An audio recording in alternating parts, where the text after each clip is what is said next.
Indonesia is the fourth largest country in the world. It spans over 3,000 miles between Malaysia and Australia. It is an archipelago with hundreds of native languages and over 17,000 islands. Bali is one of them. It is also the country with the largest Muslim population in the world, where there are also other regions and they live side by side. The Indonesian Americans in the US are the newest and probably least known Asian American communities in the US. Assalamualaikum, salam sejahtera, salam kebajikan, shalom, namo buddhaya, om swastiastu. Greetings to all of you. 2020 Asian American Unity Coalition National Civic Leadership Forum. My name is Oscar Zaki and I am your moderator for today. We are so happy to be here with other Asian Americans to show our diversity, our compassion, our unity, and our future as Indonesian American. I would like to thank Bu Mimi Strickler, Dr. Zhang, and many others at AAUC who let us have our first ever Indonesian American session at the AAUC NCLF.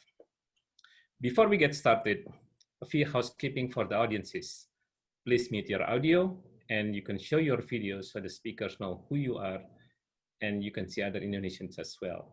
If any of you have questions, you can write them in the chat box. Don't forget to mention your name and where you are. Let's get started. Our first speaker today is Ketut Ika Inggas, originally from Bali. Previously worked as consultant and broadcaster, Ika now works as content manager for Radio Free Asia. Since coming to Washington, D.C. area, she made DC her new home and she is very active in the Indonesian community, leading one of the Indonesian cultural group among 30 plus other cultural groups, the Banjar Bali USA. Let's welcome Ika.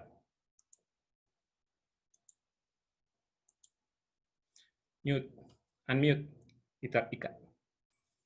Ika, unmute, Ika. Yes. Can you hear me now? Okay, thank you. Okay, terima kasih. Thank you for having me.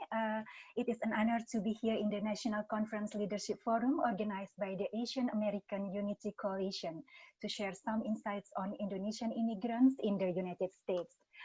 Well, compared to their counterparts, Indonesian Americans might not be as well known as those who have been settled here for decades. When we walk in some big cities in the US, for example, we might stumble across a thriving Chinatown, Little Tokyo or Little Saigon, but where is the Indonesia town or Little Jakarta? Well, it is true that Indonesian immigrants in the United States are not as numerous as immigrants from other Asian countries. However, even though Indonesian immigrants are relatively few, they are actually quite active through various groups, through in which they introduce their presence to the American public. Indonesian immigrants in the United States cannot be separated from their cultural background back home.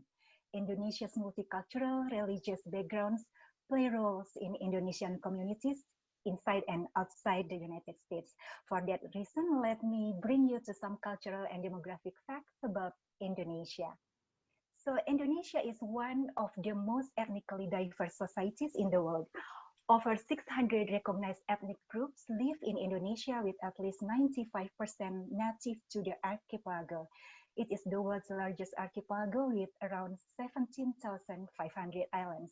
Javanese is the largest ethnic group with around 40% of the total population, followed by Sundanese, which make up 50%, and then the remaining 40% consists of the remaining native ethnic groups. So it's like this. Many ethnic groups, particularly in Kalimantan and Papua, for example, have only hundreds of members, and minority migrants groups, those considered not native, make up the remaining of 5%. If you look at a map with the actual ethnic groups breakdown, it looks something like this. So quite really rich on ethnicity. So the one thing though that unites all Indonesian is that they share the national language, Bahasa Indonesia. Indonesian is the official language, but there are many different languages native to Indonesia. According to ethnologue, more than 700 living languages are spoken in Indonesia. The country has about 267 million people, making it as the fourth most populous country in the world. Indonesia is the largest Muslim population country with about 87% of its population identifying themselves as Muslims.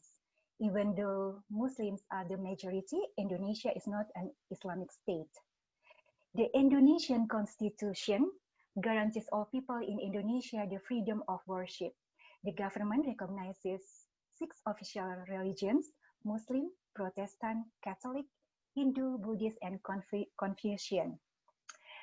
Our national motto, Bhinneka Tunggal Ika, which means unity in diversity, a phrase that captures the people's strong national allegiance despite the variety of ethnicities, cultures, and religions.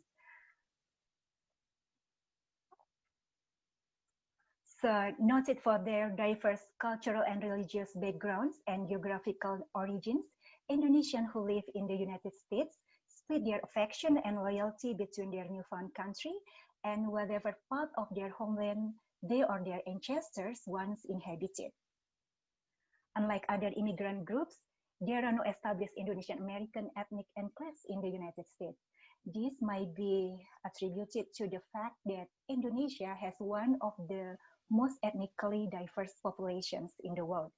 Their diversity in languages, religions, ethnic and cultural backgrounds, and geographic location has lessened the possibility of forming a community of common traditions.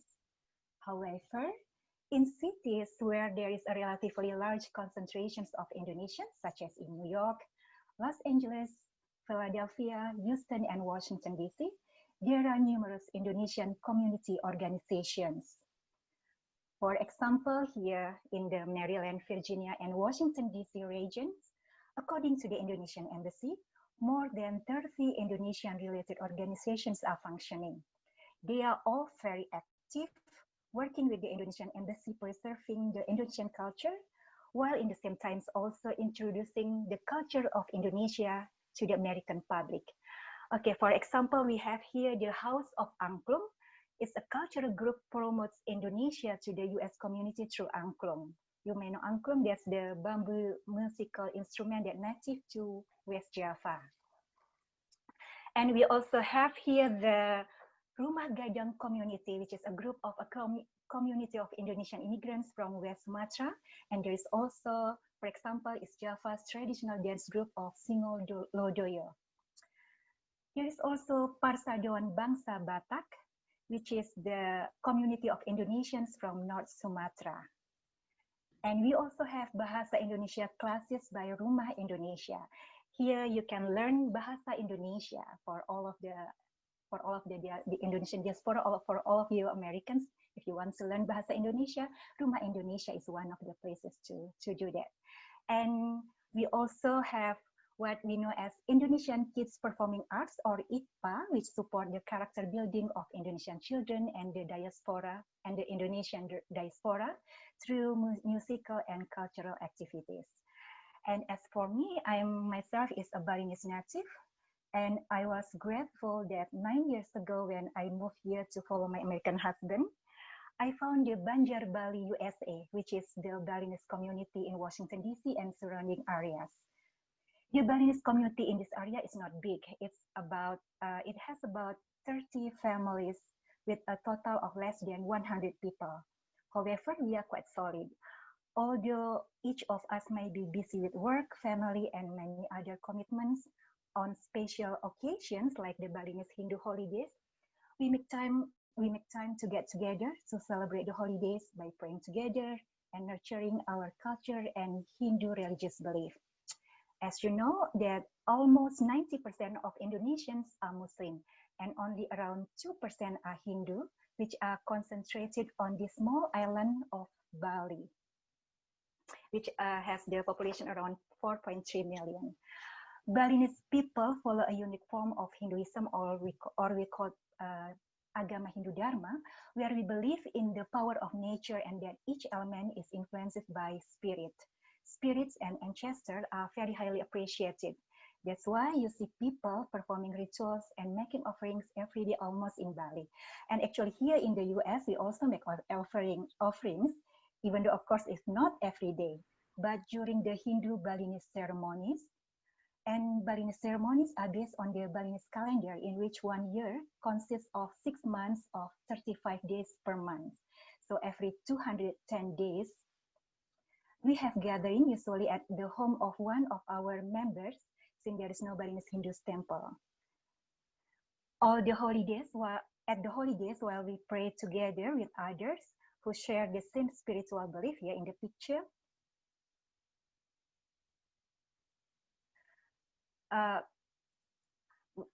here in the picture on the left, we can see that we are receiving holy water as part of Hindu religious tradition. Nothing is more enjoyable actually than to indulge also with traditional Balinese food. If you look to the background, you can see Christmas tree. Yes, as I told you earlier, a Balinese ceremony does not fall at the same exact date on the Western calendar, as we use a Balinese calendar year, in which 1 year is 210 days. So in this Balinese Galungan celebration fell just a few days after Christmas. Music and dance were part of the ceremonies, and we nurture this tradition here. Every time the Banjar Bali USA gather for a holiday celebration, we also have dance and gamelan music. The tradition for us is not only to satisfy our longing for our hometown, but also for us to introduce and share our culture with the American people. So we love to promote Indonesia's rich cultures to bigger audiences. Here, together with the Indonesian Embassy Balinese Gamelan Group, Banjar Bali USA performed for Balinese Evening at the Embassy of Indonesia in January this year, just before the COVID-19 pandemic attacked us. The event was part of the celebration of 70 years of diplomatic relations between Indonesia and the United States. And it was an honor for us to be invited to perform a Balinese dance in many occasions here in the US. And where sometimes the American people make us feel a bit like Disney princesses at Disneyland, when people are lined up to get a picture with us. And for Banjar Bali also, we also working closely with Bahasa Bali org, an organization which encourages people to value the Balinese language. We join with the Indonesian Embassy and the other cultural organizations to preserve local languages.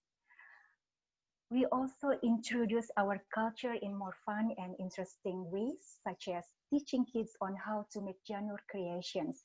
Janur is a coconut leaf used as a basic material in the art of making Balinese offering.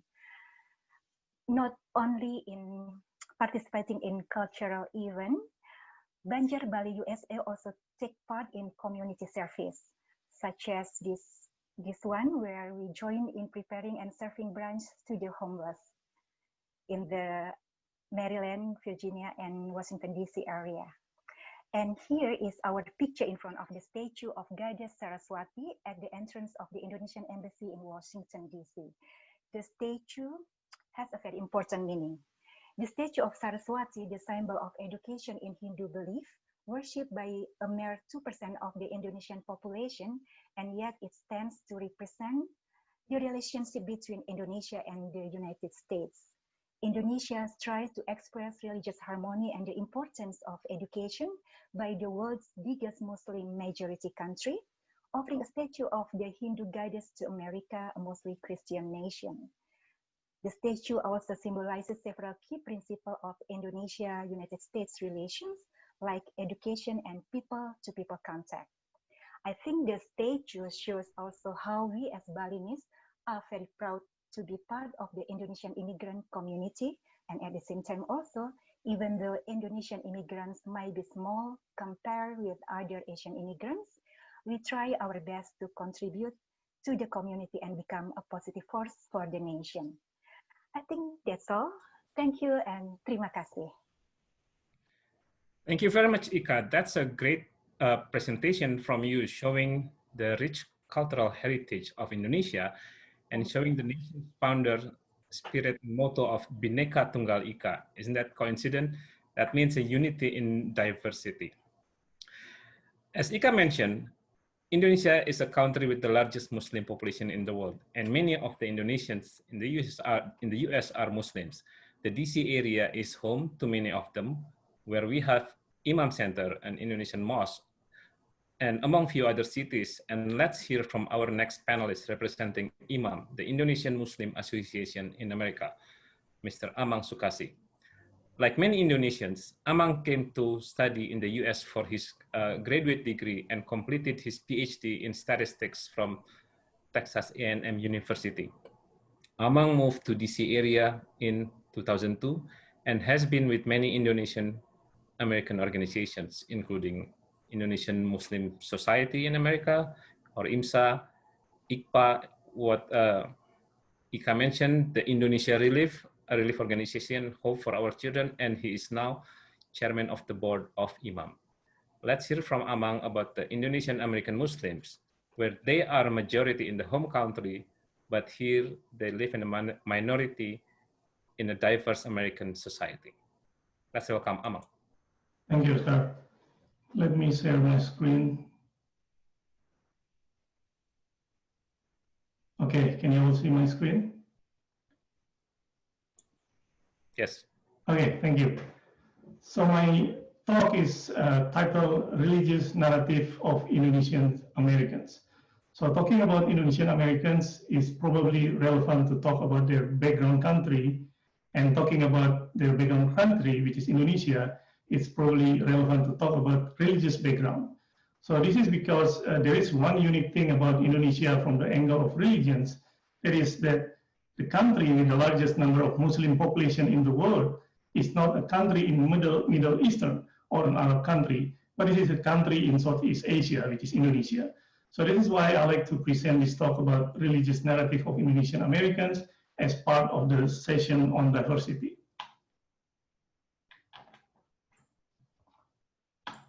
So here is outline of my talk. So I will introduce this talk, the scope of this talk, and introduce myself.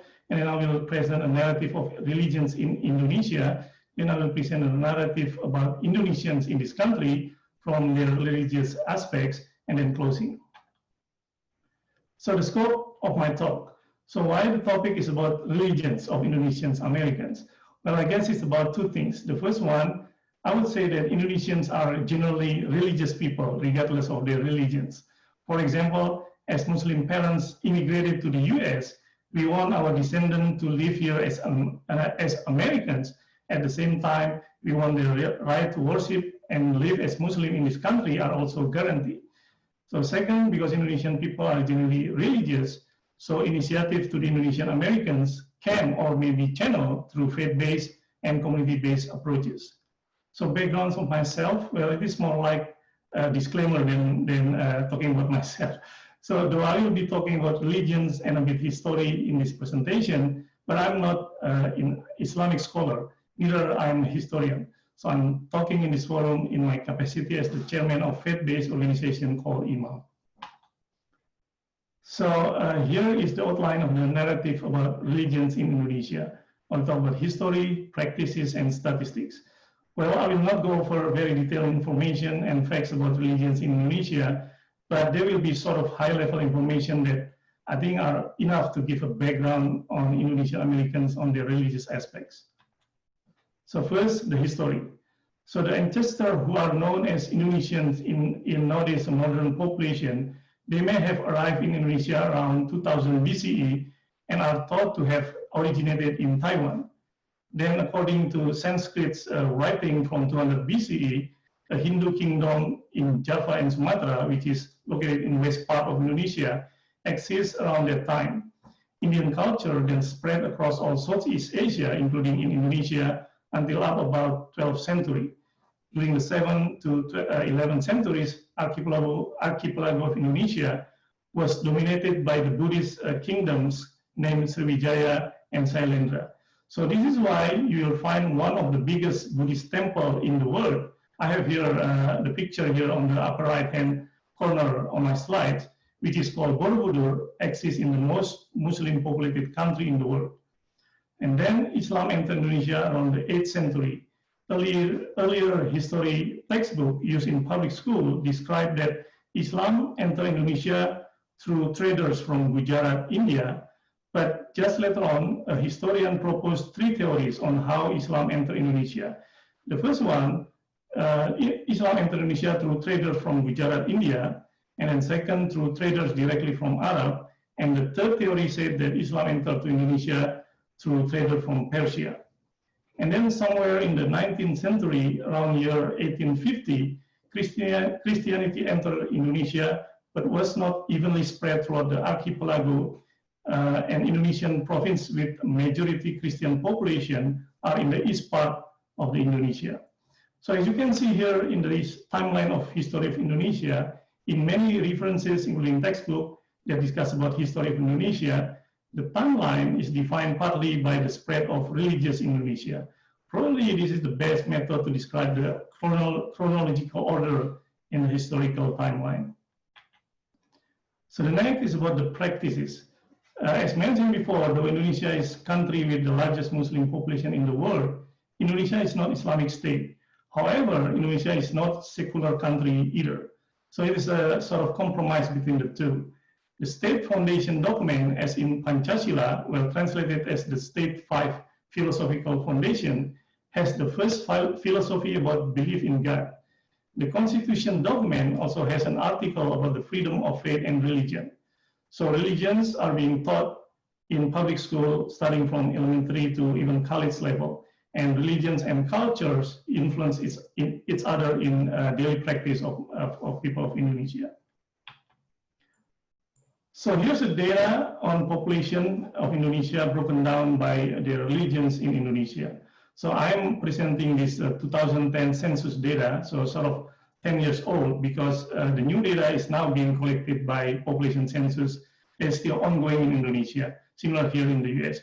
So there are 6 officially recognized religions by the government of Indonesia.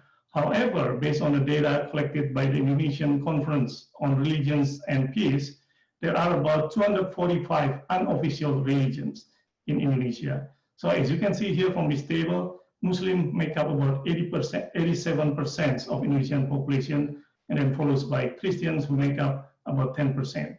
So the last category here represents the rest, including the belief and branches of belief, and those the rest of unofficial religions. I'll give you a moment to look at this table.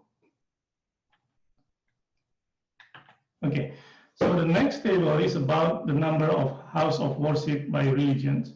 The last column here indicates the ratio of number of people per house of worship. So again, I'll give you a moment to look at this table.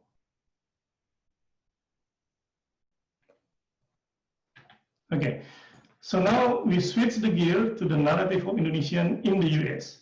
So this is the outline of this topic. So I will talk about the population and then faith-based organization and houses of worship, and also their role and contribution here in the US. So this is the statistics of Indonesian living in the US. The source of this data is year 2019, based on administrative records from the Embassy of Indonesia. Well, as we know, that data may have some errors, including coverage issue, so these numbers are just estimated.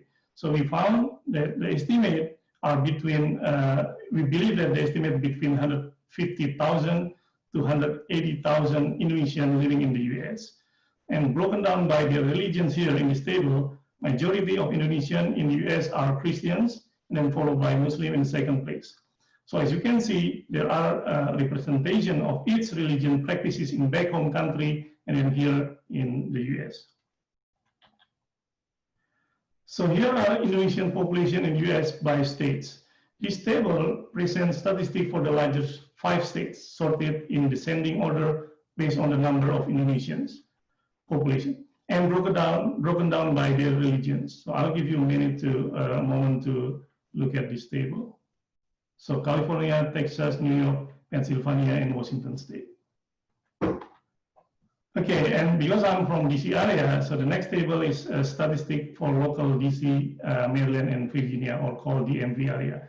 So we have about 7,800 Indonesians living in DMV area, in which 3,000 of them are Muslims. With regards to register-based, faith-based organization, there are estimated about 26 organizations with official 501c3 or non-profit organization status under IRS. For Islamic-based organization, the two largest organizations are the first one at national level with members spread out across the states is called IMSA, or Indonesian Muslim Society in America. And here for the local level, DMV level, we have IMAM, stands for Indonesian Muslim Association in America. We serve about 2,500 to 3,000 Muslims living around DMV area. And with regards to the house of worships, currently there are 7 Indonesian mosques here in the US. What I mean with Indonesian mosques here is not exclusively for Indonesian, but here is defined as the mosques that are open to public for anyone, but the funding to build or to acquire the building and the management of daily operation are based on Indonesian community-based organization. So as you can see on my background here, this is, well, so you can see my background there. So this is a picture of Imam Center located in Silver Spring, Maryland. It looks blending, with the neighborhood, with a church on our right side and a synagogue across from our building. So roles and contributions, similar to citizens with background from other countries, Indonesian Americans contribute in every aspect of the society. With regards to religious communities, there are already 5 Indonesian imams or Islamic leaders who become imams even in non-Indonesian masjid or mosques. There are also Indonesian professors who teach Islamic study in universities and colleges, and scholars who also doing research in religious field in this country. And also as part of the religious community in US, Indonesian Americans also actively engage in philanthropy and charity organization and active in other civic engagement. For example, during this COVID-19 pandemic, Imam Center in Silver Spring has distributed food packages and even cash for people who need. So far we have done this even 6 times with recipient around 300 to 300 families each time.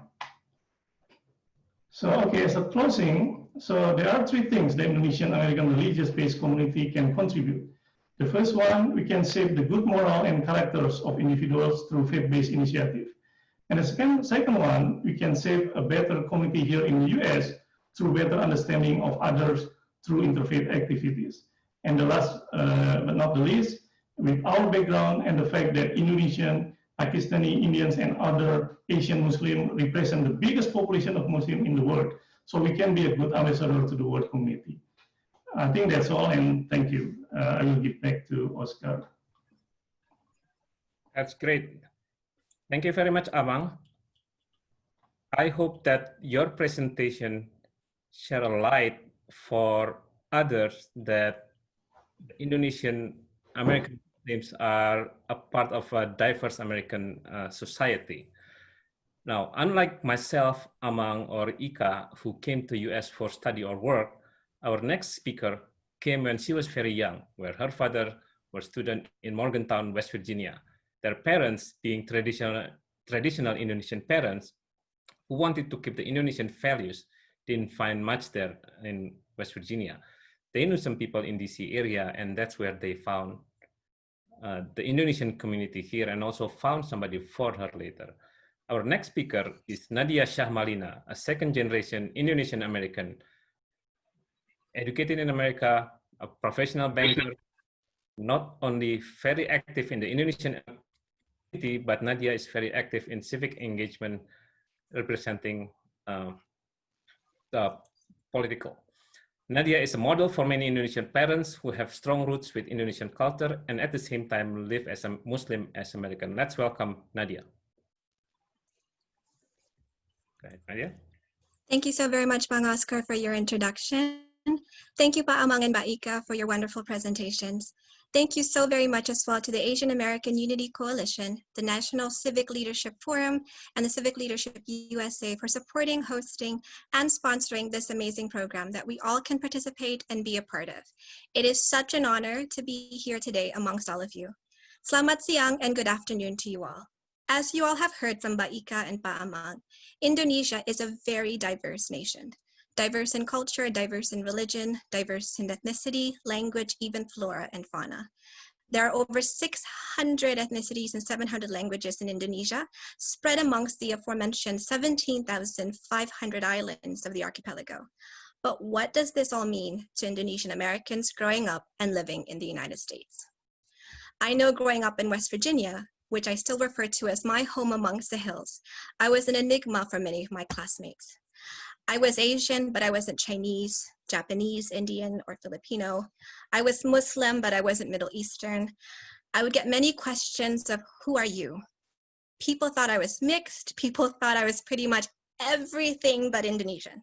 Despite Indonesia being the fourth largest nation in the world, Indonesian is still relatively unknown. Even now, figuring out my ethnic background is like a game for people, and they would pat themselves on the back if they got my identity correct. Over time, I then began to question myself. Who am I, really? And what does being an Indonesian and a Muslim growing in America even mean to me? Throughout my formative years in West Virginia, I was often told and reminded that I was not someone from here. Kamu bukan orang sini, which literally translates to, you are not someone from here. Like many parents of an immigrant background or an immigrant background, they feared the new culture of this new and foreign land. So they always told me that my real friends were back home in Indonesia, and I can connect better with the people there. So therefore there's no point trying to form lasting relationships here. That in essence was the communications with my family back then.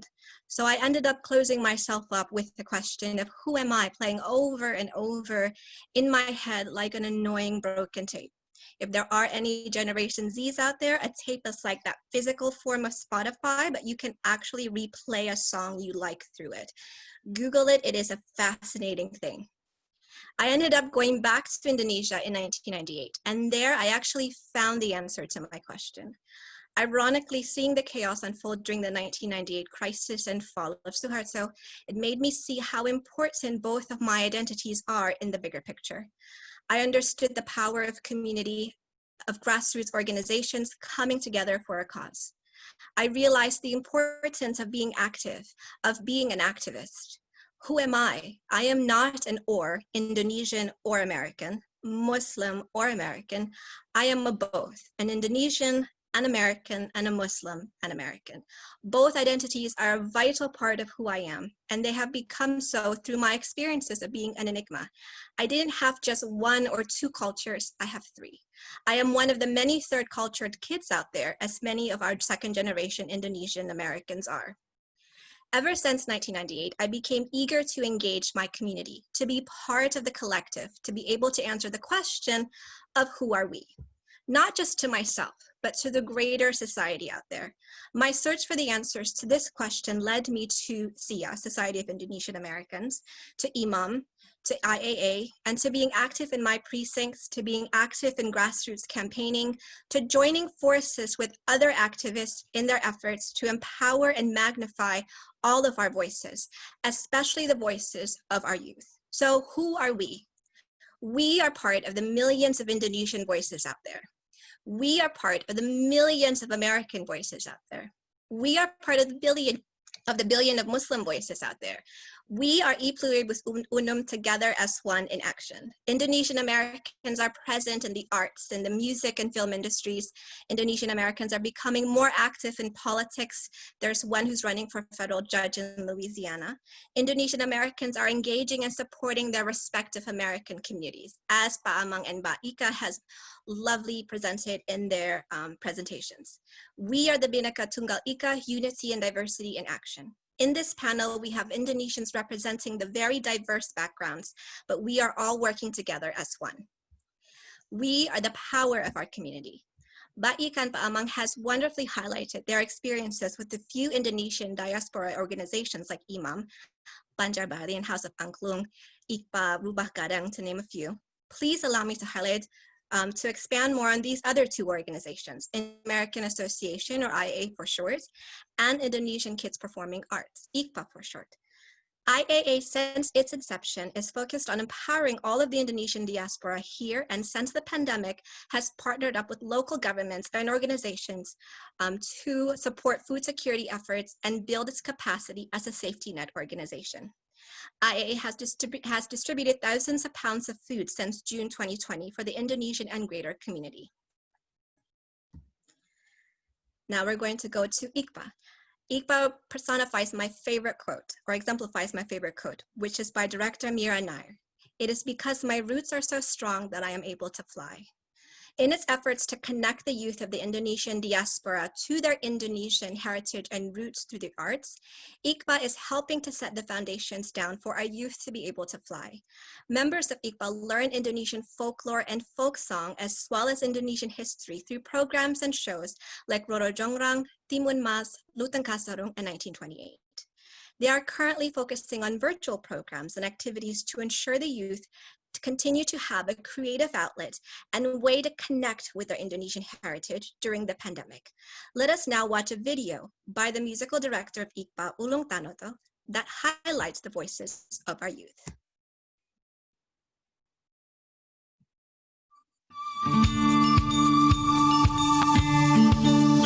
Welcome, my brothers and sisters. We are here to unify our voice. The nation will rise as we realize, despite our differences, we're one. Let's show the world what we are. A nation deserves to be free. Our enemy will fall, and we shall prevail. Despite our differences, we're one.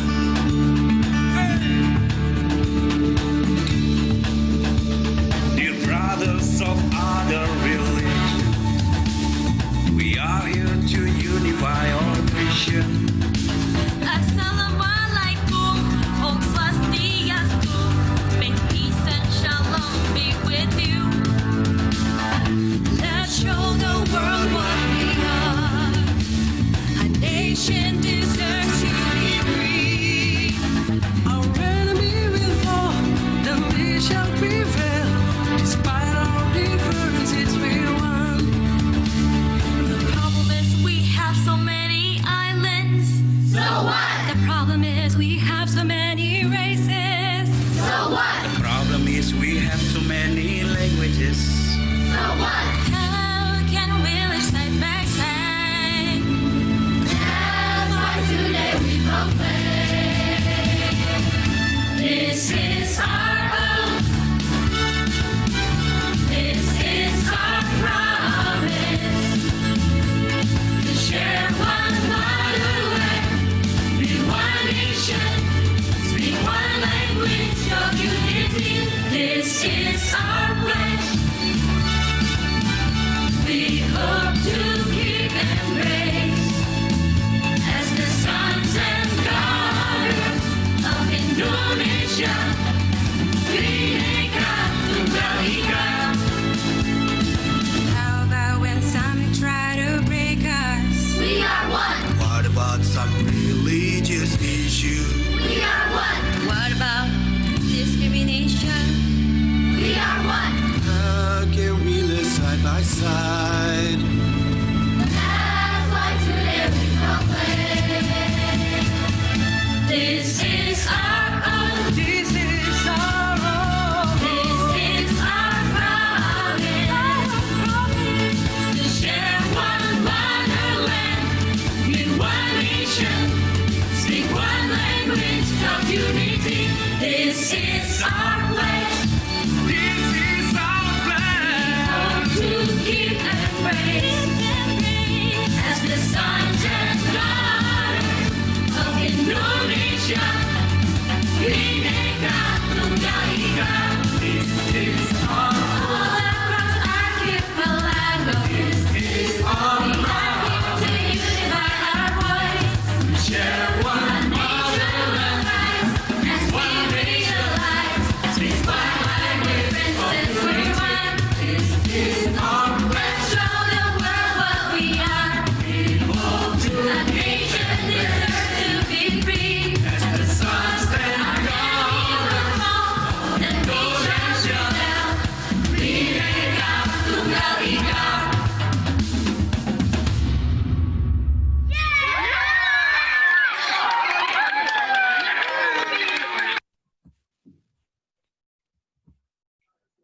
The power of we is highlighted in the video. as well as how important the role of our youth are in the future of the community. As you can see, a lot of the youth, they were wearing very bright and vibrant traditional outfits. Many of those outfits have been passed down through the generations. One of them was my son. He's wearing the traditional outfit that his grandfather wore, his late grandfather. So it really means a lot that we have that continuity and to show that the youth are still connected to the previous generations. And as can be seen in this slide, our community, especially the US-born Indonesian Americans, are majority young. As of 2015, the median age range of our US-born members is 12. And the majority of our US-born population, 48% of it, is in the 5 to 17 age range. And this was just from 2015. Now in 2020, a great majority of these young Indonesian Americans are first-time voters, adding to the collective power of the greater Asian American community in civic engagement. Additionally, these up-and-coming youth represent the heritage of the fourth most populous nation in the world and can add to the diverse and rich narrative of what it means to be Asian and to be Muslim. Especially as Pak Amang and Mbak Ika noted earlier, Indonesia has the largest Muslim population in the world. So now what can we do? We can invest in the community, however big, however small, so we can support our ability to answer the who are you? The more empowered we are, the more we can stand strong and proud as Indonesian Americans, as Asian Americans. We can invest in our youth, provide them a space so they can hone, embrace, and harness their voices. We need to grow and evolve along with them, not insist that they conform to us and our ways all the time. They have 3 cultures within their own selves as Indonesian Americans, as Asian Americans growing up here. And we have to help them embrace that and utilize that to strengthen their roots here. The more we invest in them and our time with them, the more they then can readily answer the who am I questions. Finally, we must invest in civic engagement and community outreach efforts. People do not know what they don't know. If we are not out there, they don't know us. If we do not get involved, we do not have a seat at the table. We need to act as ambassadors of our communities and not as bystanders of society. Start with grassroots organizations and initiatives. Start small. In essence, just start, so we can show the communities who we are and what we can do. And if you don't have these organizations here in your area, just like I didn't have a great many of these growing up in West Virginia, you can always start your own. Again, start small, and again, just start. Finally, thank you so very much again to the Asian American Unity Coalition, to the National Civic Leadership Forum, to the Civic Leadership USA organization, to IMAM, to Banjar Bali, to ICPA, to IAA, and most especially, thank you, terima kasih, to all of you who are watching and engaging with us today. All right. Thank you very much, Nadia. That is a great presentation. It shows that the Indonesian community, Indonesian American community, has so much potential, and there are so many things we can do as Indonesian Americans without living our Indonesian heritage or not living as an American. For your information, this year, Indonesia celebrated the 75th independence anniversary, and I've been here for 20-some years. And every time I hear the national anthem, I still have goosebumps and teary eyes. We all Indonesian, we love our country, and we're very proud of it. Let's give all the speakers a big hand. So, right now, before we get into the, let's see if we have any questions on the chat group.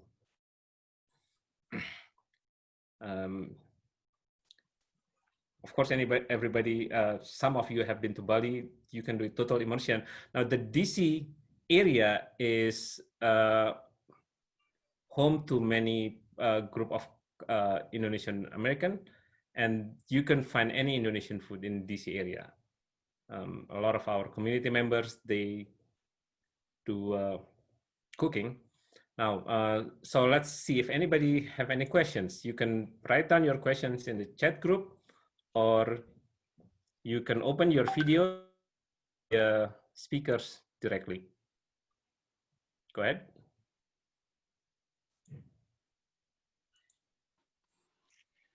Hello, can you all hear me?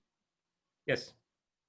So I put this question in the chat window, but I would love to hear this because what I'm seeing is a lot of like diversity, but there's a lot of Indonesians coming together, especially in the United States.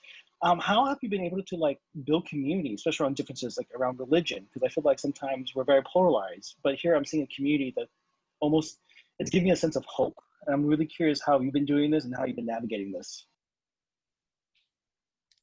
Who wants to answer that? So can I? Yes. From my angle. Thank you for the question. So with regard to religions, well, two things. The first one is in Indonesia.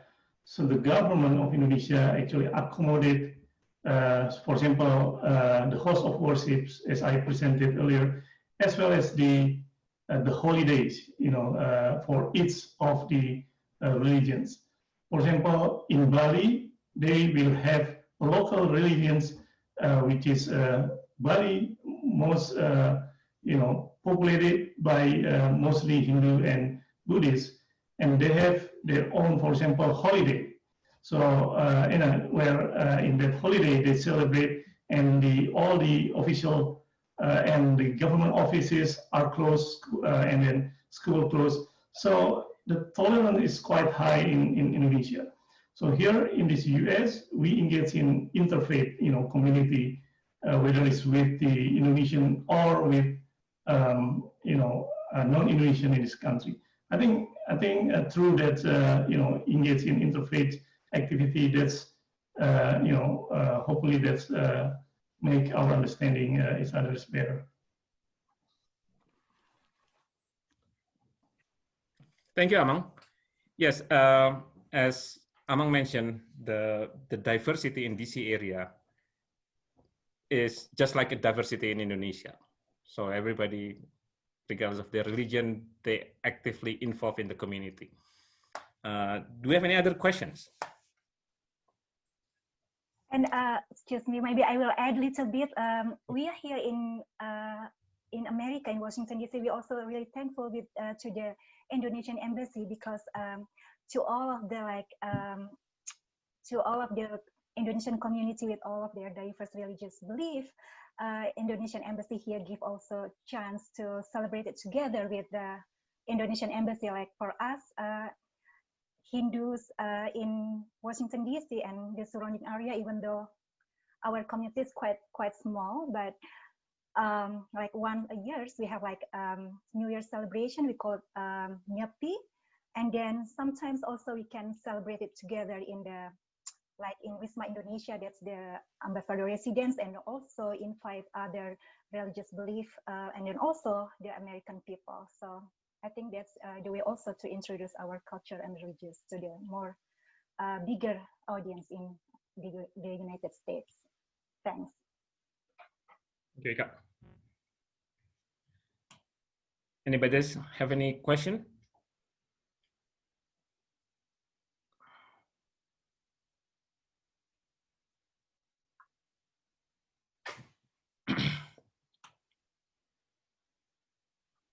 So the Indonesian American community in DC area is very diverse, just like I mentioned.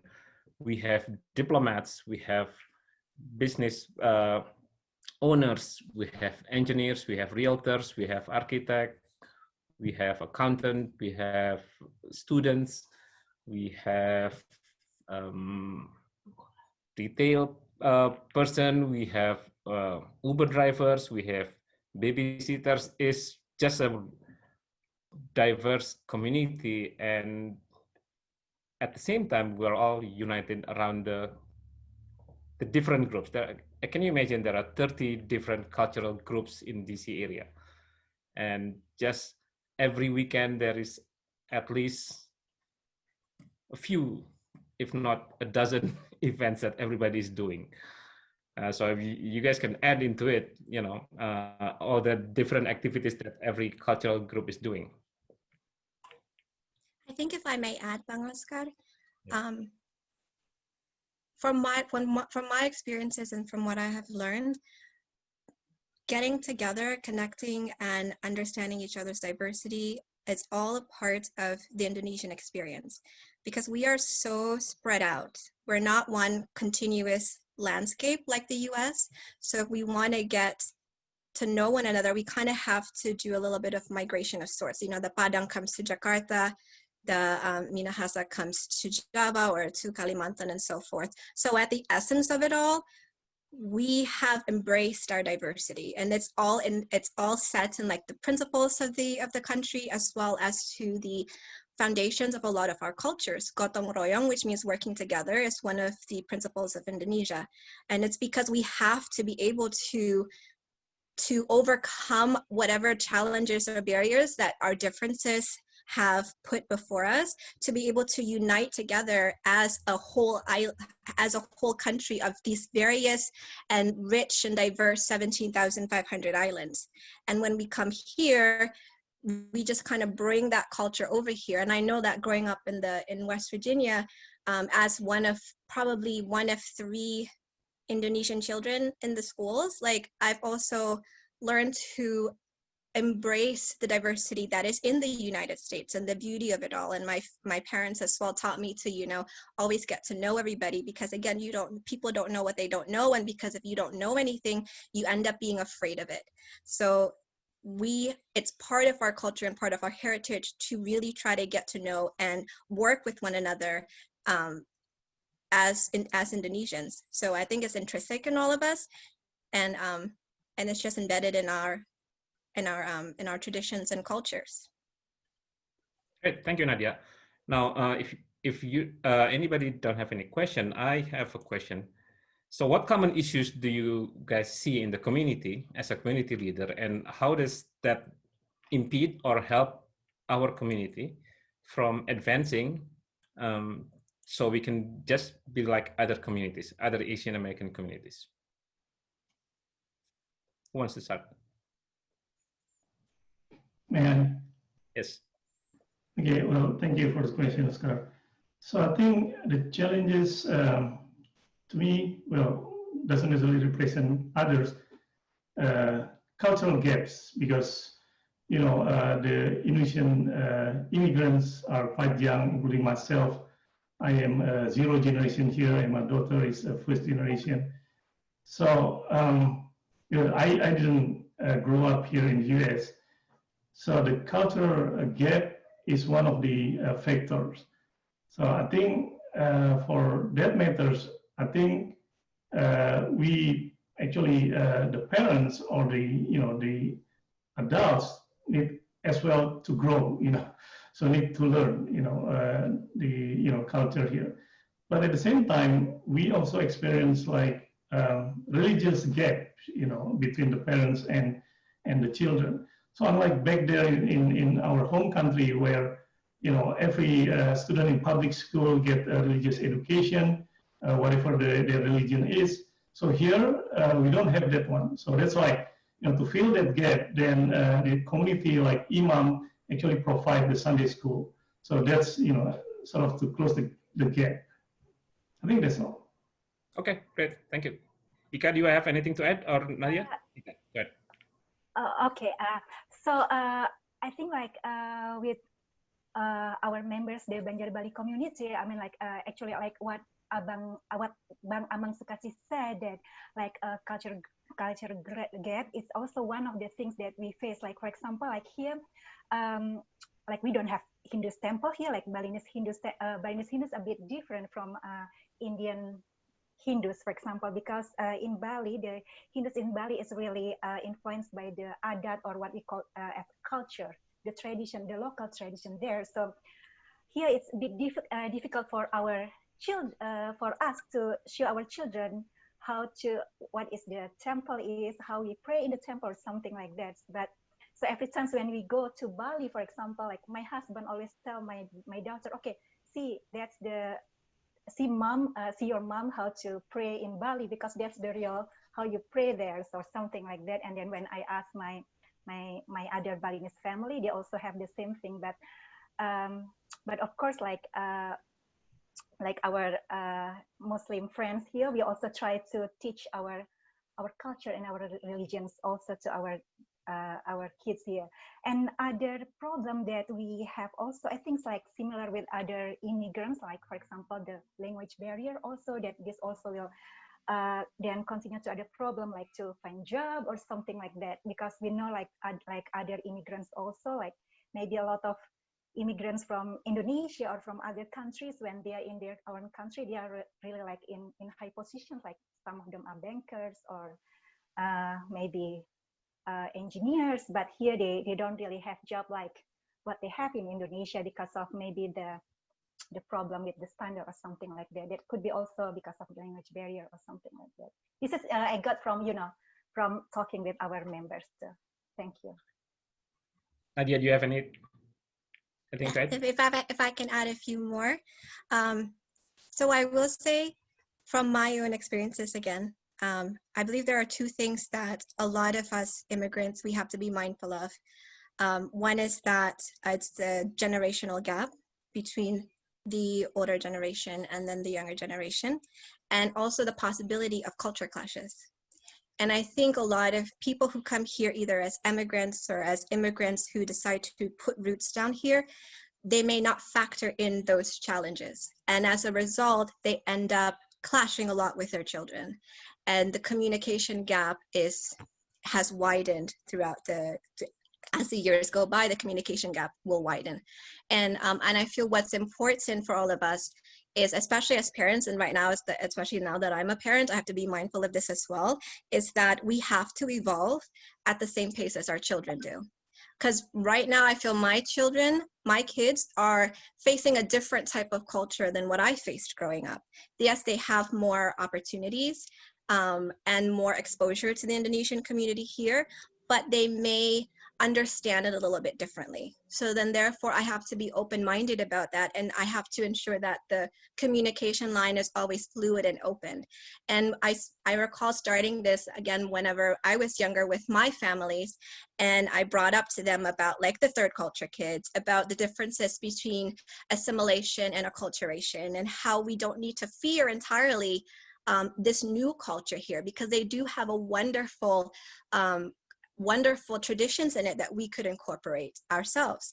And I think if we kind of get over those challenges and understand and embrace the possibilities of them so we can prepare ourselves for it, we can then become more empowered as individuals, more empowered as a family, and then ultimately more empowered as a community.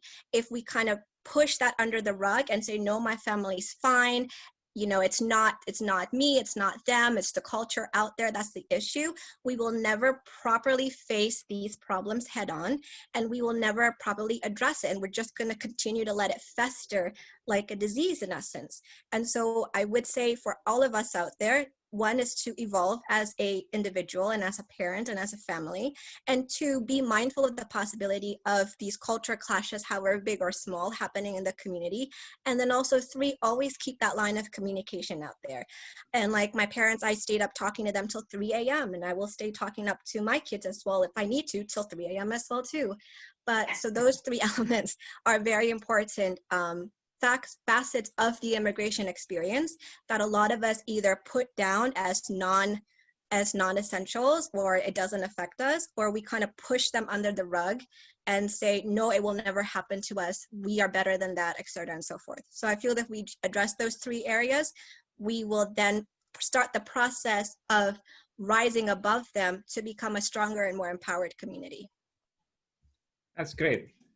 I know we all have experience in cultural gap and communication, and we all just have to keep working on it. There's no shortcut, and we hope by your examples, we can help other parents and also the next generation to help them understand that their parents are not from here, but we all come from different places, but they choose to live here and we choose to live here. So we have to come together as a family, as a unit, and as a community. Is there any other question before we close? We are at 5:59. I think I see Bang Duta from Florida raising hand. Okay, Bang Duta, let's see. Go ahead, Bang Duta, if you have any question. Thank you. Two questions. First is what National Civic Leadership Forum is. Maybe I missed information about it. And second one, how far our Indonesian American community involved in the US politics? Thank you. Okay. Dr. Zhang is on the forum, so Dr. Zhang is probably a better person to explain the National Civic Leadership Forum. We have Dr. Zhang.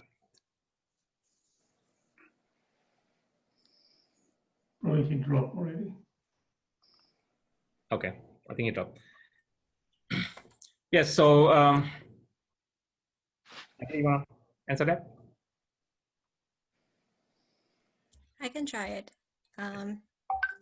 So the National Civic Leadership Forum is a program by the Asian Americans Unity Coalition.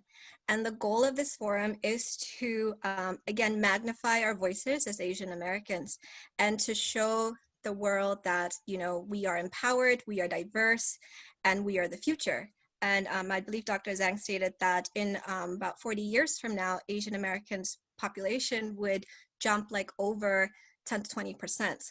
And so we have like a huge opportunity right now to build those foundations and to, again, put ourselves out there to be able to have a seat at the table, to have these discussions that would affect policy, that would affect our communities, and that would hopefully affect more positive and better changes in the greater United States. As for, what was the second question? As for Indonesian Americans in politics, I know that it may not be as much as other Asian Americans out there, but I think we're slowly starting to make those strides forward. As I stated, there's one Indonesian, a young Indonesian woman in Louisiana who's running for federal judge. And I know Mbak Dewita Suharjono is very active in Virginia, and Hanny White is very active in Philadelphia. Ibu Mimi is very active here in Maryland. And there's Mbak Sinta Piami, I believe she's also very active in Pennsylvania. And so there's a lot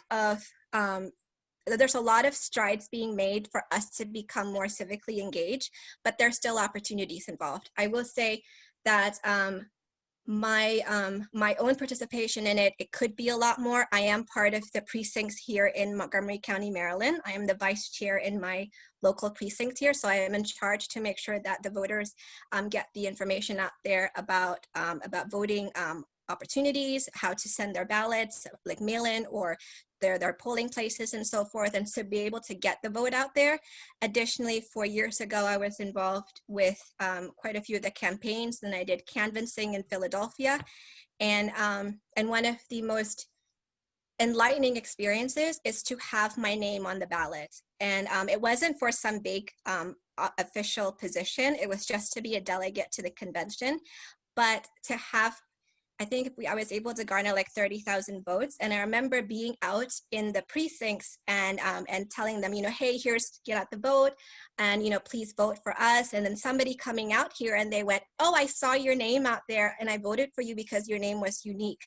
Or I voted for you because I wanted you to be part of this experience. So to have somebody saying that they wanted to vote for me and to be able to garner 30,000 votes is a very, very enlightening and actually moving experience. I don't know if I would ever run, you know, officially for office, but I will be supportive of any Indonesian Americans who do, especially the ones here in the DC area, because we do need to have our voices out there. We do need to show that there is a huge representation of Indonesian Americans in the United States, and we are part of the rising or burgeoning community that is severely underserved. And we are underserved because we don't have a lot of voices out there. And so we do need to start, and again, however big or small, we need to start small.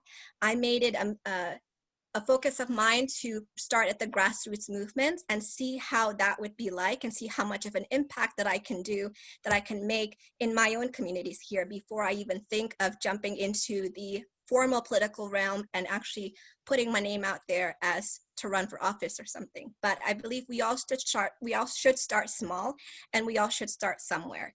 because if we don't have our voices out there, we don't have our, if we don't put ourselves out there and take those risks, then we will always be in the sidelines wondering what if, you know, what should have been done and what could have been done. And those conversations just kind of eat up inside. So we don't want those conversations. Okay. Okay, thank you, Nadia. Yes, Amang, go ahead.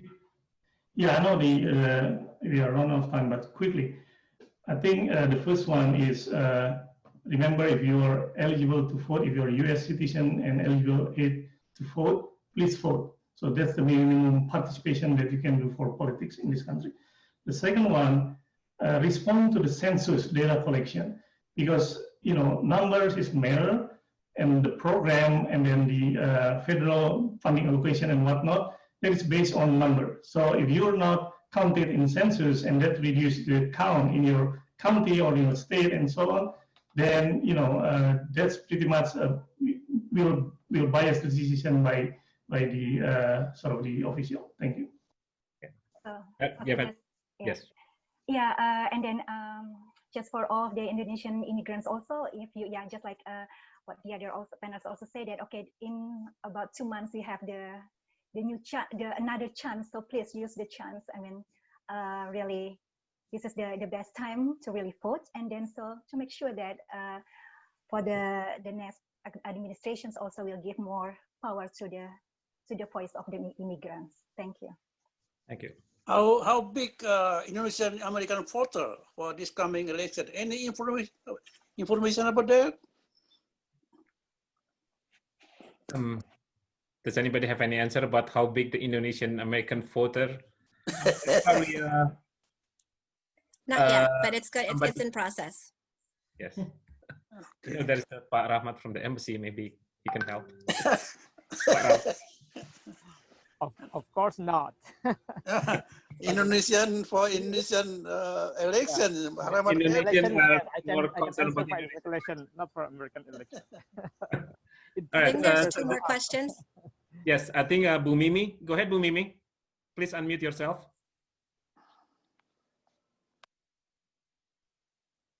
Hello? Yeah. Yes. Hello. Can you hear me? Yes. Yeah. Sure. I'm so glad, you, I think Pak Duta from Florida, ini Bu Mimi. Yeah. If you all want to know, I would like to take some time to explain. But first of all, I would like to introduce the president of the organization, SK, Dr. SK Low joining us. If she would like to give brief introduction, is Dr. Low, are you there? Yes. Hello? Please. Yeah.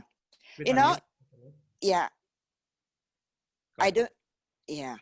I just want to mention about the Asian American Unity Coalition is the organization to bring all the organization, nonprofit to get together to have under one voice.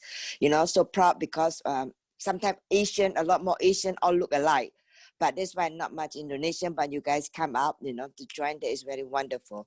But please submit your question because I know you are over time and I don't want to take much longer of your time. Most of you have the information. You just go to email us or just go to the website to learn more. If you have any question, please just submit your question because most of you know that, it's just for us to bring all the Asian community together. I have to have one voice. That's what we really stand for, to help each other all to go, to come together. Because right now, like every organization just to promote like Indonesian group, Korean group, on Chinese. But there is the purpose. We as people know, we as an Asian, Southeast Asian, we have to want to have one voice. This is what we are AAUC, to bring all together, to have one voice, to have a stronger community. But if we are only all divided into different organizations, we don't have enough strong voice. We want to be all together to have one strong voice. By building together as a partner and working together, we can build this. And this is a start for, Indonesian group coming to take part. Every month we have a different program. Like next month, we are going to have a program. I will send you more information. You can spread it out. But those who I forgot what we are topic about the humanity, but please email me if some of you did not know, or if you have the contact name of the people who are the guest speaker today. Just we can communicate. There's a will, there's a way. Just first of all, just go to AAUC website and learn about that and what you are interested in, just submit your question. We will be happy to help you on. Again, Oscar and your group, and Nadia, and siapa Pak yeah, maaf ya, yeah. But you, all the team is doing such a great job. I just want to say thanks again for take part in this forum, in National Civic Leadership Forum. We are so proud to have you part of the team. Thank you. Great job. Thank you. Thank you, Umi. Now, Mak- Dr. you want to introduce yourself? Okay, maybe later. One more question for LG Stylo 4. Please introduce your name. Good afternoon. Yes. Can you hear me? Yes. Okay. Yeah, I'm senior citizen of Indonesia who live in this area. I live more than 25 years. When I came first here for several years later, there is when I was studying, and there is some American friends who asked me, how can we go to Indonesia? Is there any promotion center about information of Indonesia that they can go? My answer, I don't know. You have to go to embassy. And now, 30 years later, I have another question. Where is the center of information that I can go? That's from my friend, American friend. I know there are so many promotion of food, culture, or art, or something, but the tourism or the place that can be make Indonesian together is still like, I don't know if there is embassy people who is here and how the community organization here working together and then make a place that for all of us, and we can sell maybe better for Indonesian culture, etc., including tourism, that they don't have to go to embassy and then screening through the security gate and just to get the pamphlet or they call the embassy. I think, I don't know how the community will work together to make this become a reality. That's only my question. Sorry. Thank you so much. Yes. Thank you, Pak. I didn't get. Oh, my name no. Sorry. Okay. Thank you, Pak Nur.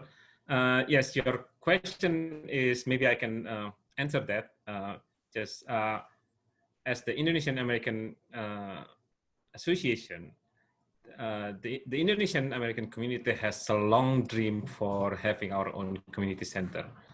And we are still working on that. And this is part of the process where we, as a community, with all these different cultural groups, different religious groups, we can work together to form that. Like Nadia said, we have to start small, but if there's a will, there's a way. Anybody else want to add? You can also visit Imam Center to, to see how the Indonesian feel, because during Ramadan, the Imam Center is open for everybody. They can come, they can have Indonesian food, interact with many Indonesians and all that. Now, I see there's Pak Rahmat from the Indonesian Embassy. Maybe you can help us with the answer? Yes, thank you, Pak Oscar. I think when while Indonesian Center is now under discussion, ongoing process, as Pak Oscar said, I think everybody can go to the embassy.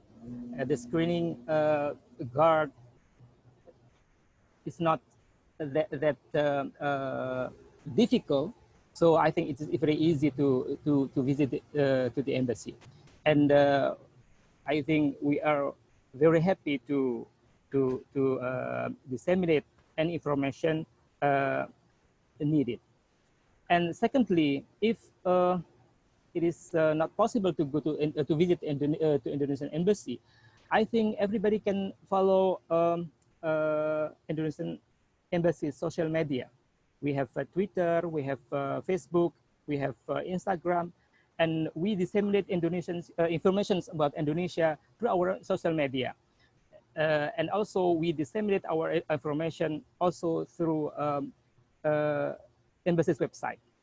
I think there are a lot of ways to know more Indonesia. And of course, after COVID gone, I think Indonesian government welcome all visitors to visit Indonesian fascinating destinations. Thank you. I know we have annual Independence Bazaar that people can see Indonesian cultures, Indonesian food, and whatnot. And we also, a few years back, we have Indonesian festival outside the embassy premises. All right, so we are at 6:15. If there is no other question, do we have any other question from anybody?